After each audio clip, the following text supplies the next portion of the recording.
U srcu Šumadije u selu Šume kod Topole posjetili smo Lazara Glišića, mladog proizvođača cveća koji nastavlja porodičnu tradiciju dugu više od 2 decenije. Njegova porodica je već 3. generacija koja se bavi poljoprivredom, a Lazar je od malena bio uključen u ovaj posao. Danas upravlja savremenim zagrejanim plastenikom i uspešno plasira svoje biljke na tržište. Koliko vam je trebalo da napravite ovakav jedan plastenik?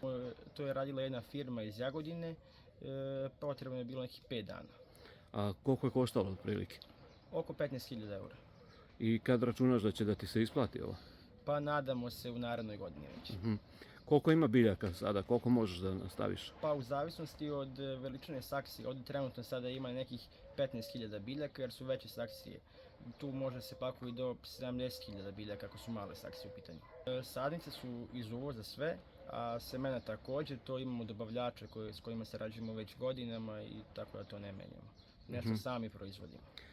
Jeste za 8. mart već plasirali proizvode? Da, 8. mart je gotov, to je već prodato sve. Na njihovo mesto su već stigle nove biljke, tako da tu nema čeka. A šta ste radili za 8. mart? Imamo već godinama zakazano sve, to ide sve za cvećare, neki malo prodaje i manji deo koji pretekne ide na pijaci. A koje kulture ste radili? Šta ste od cveća radili? Ciklama i jagorčevina najviše. To je najviše. Da. I koliko je otišlo ove godine toga? Pa oko 2000. 2000 komada. Da. A ove biljke gdje ćeš prodati? Imamo dobro razvijenu maloprodaju, tako da najviše prodajemo na sajmovima i cvećarama i jedan veći deo možda na pijacama u Beogradu.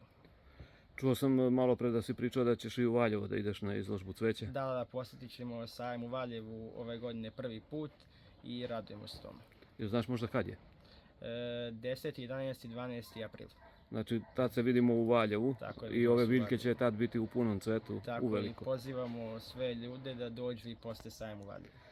Reci mi koliko je teško raditi ovaj posao, je li zanimljivo? Fizički nije težak, ali traži dosta ulaganja i odricanja. To je posao gdje morate biti prisutni svaki dan, 365 dana u godini.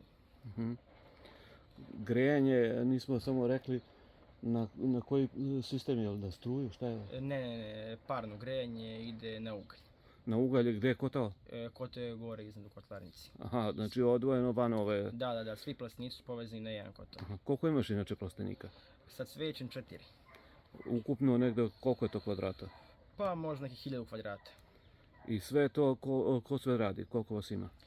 Pa ima mi ukućeni nas 4, 5 i imamo jednu radnicu tu, Dacu, koja je tu s nama svaki dan. Za dobro cvetanje muškatle šta savjetuješ? Pa savjetujemo lepu negu i naravno prihrane koje se koriste za to. Šta bi mogli ljudi ovako u gradu i u dvorištima svojim da koriste kao prihranu, šta bi im preporučio? Pa ne znam, mi koristimo neke nemačke prihrane, tako da imate raznih, imate tečne, imate u prahu, zavisi, svako cveće traži svoju prihranu. U 3,20 bi bilo okej? Tako, to je okej, sasvim okej. Dok se priprema za predstojeće izložbe i novu sezonu, Lazar ostaje posvećen svom radu, siguran da će mu se trud isplatiti već naredne godine. Njegov entuzijazam i posvećenost u radu garantuju da će ovaj plastenik nastaviti da cveta i u godinama koje dolaze.